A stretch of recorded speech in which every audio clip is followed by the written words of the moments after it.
And I sat there and said, this is my life. I said, this is my life. You are exactly who the fuck, this is it. And I said, this ain't gonna be it for me.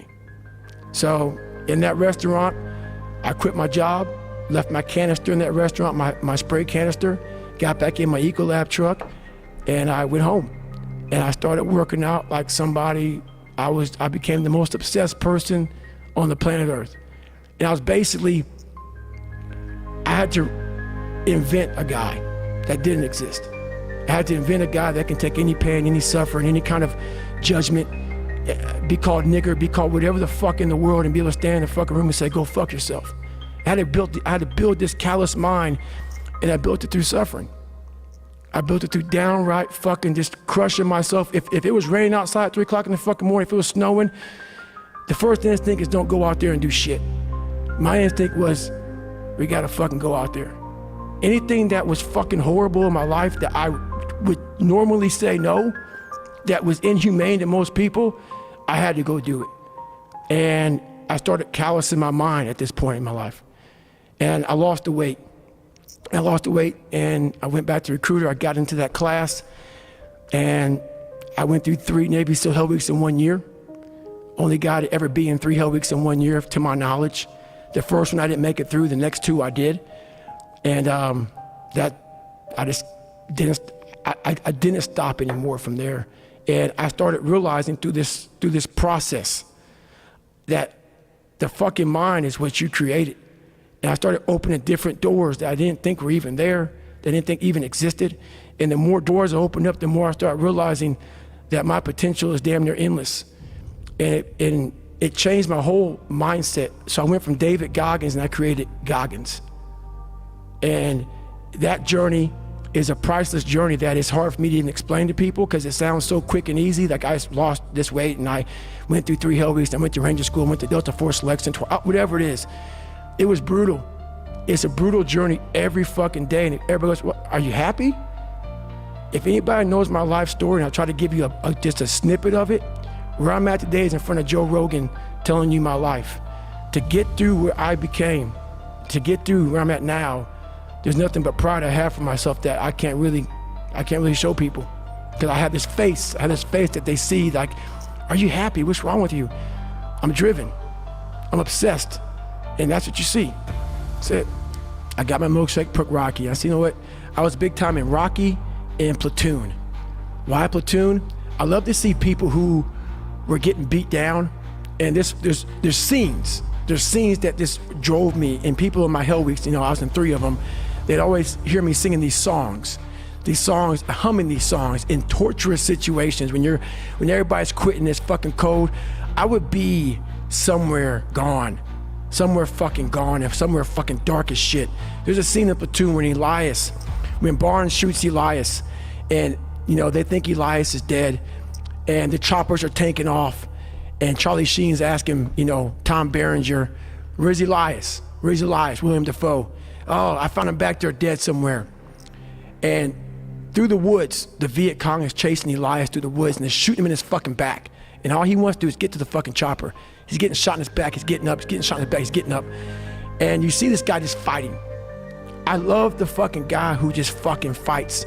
And so I put these things in as reminders that you're gonna have to fucking suffer, man. This fucking 0.25, man, this is, man, you're gonna have to fucking suffer to go from this fat, insecure motherfucker to one of the best guys on the planet Earth. This journey is gonna take something that is gonna be incomprehensible to most people. And these different visualizations, how I visualize in my self-talk, it became so nasty and dirty that I almost liked the fact that I went 0.25.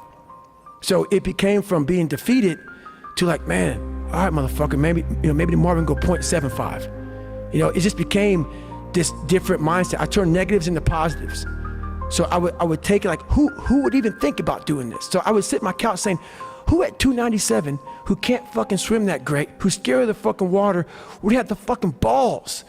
Who had the balls to fucking man up, quit a job, and go and just put everything on himself? So it's how I started talking to myself and putting myself in a whole different category, and that would fuel me the next day, and I just kept using that as fuel and fuel. No one would do this shit.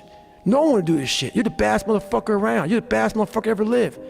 And I kept fueling me with the right kind of message that I needed to hear that I was never telling myself.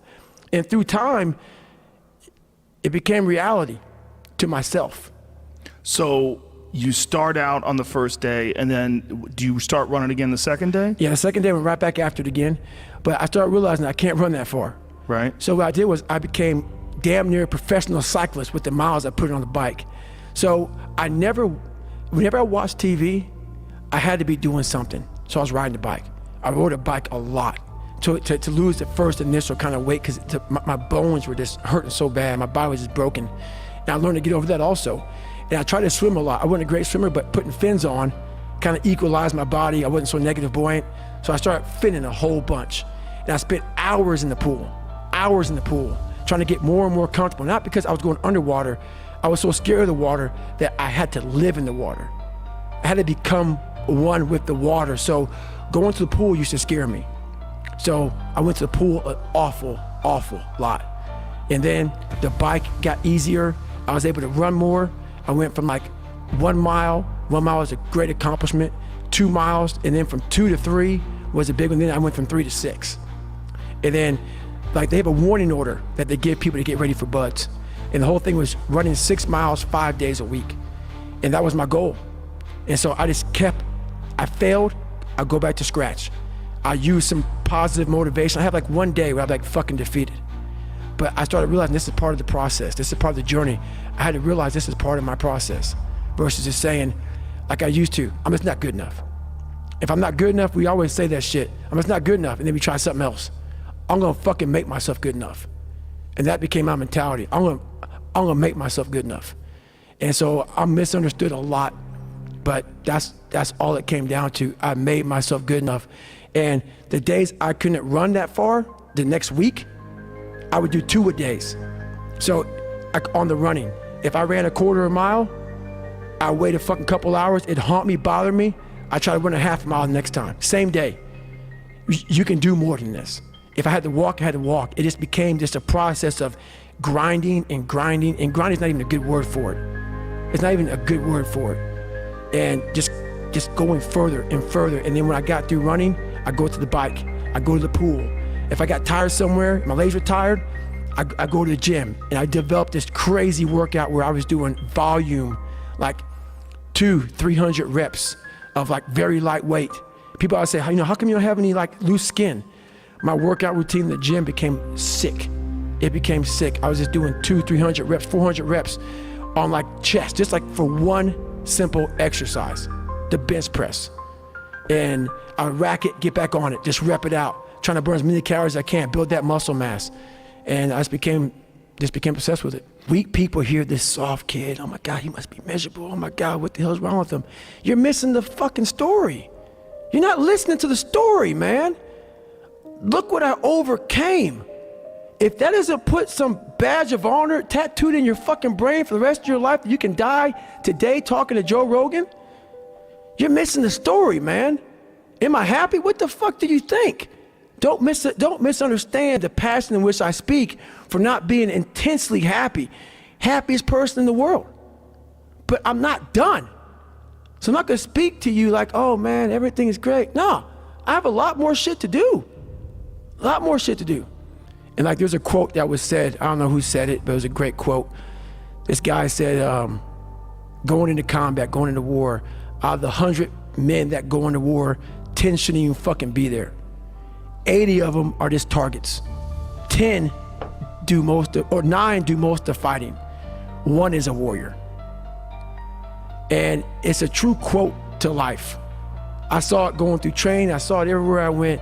There's so many people who just show up to life that shouldn't even fucking be around.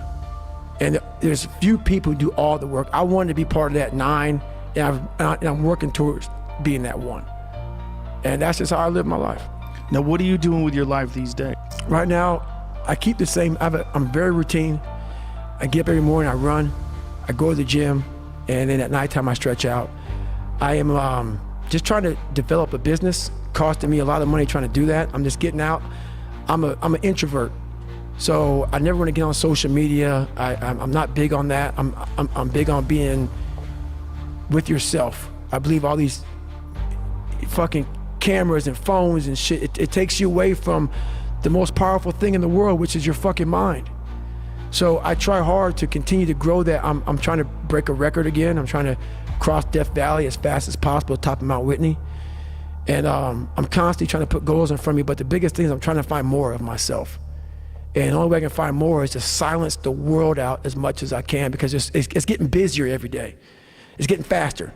And the faster it gets, the more you are missing who the fuck you are.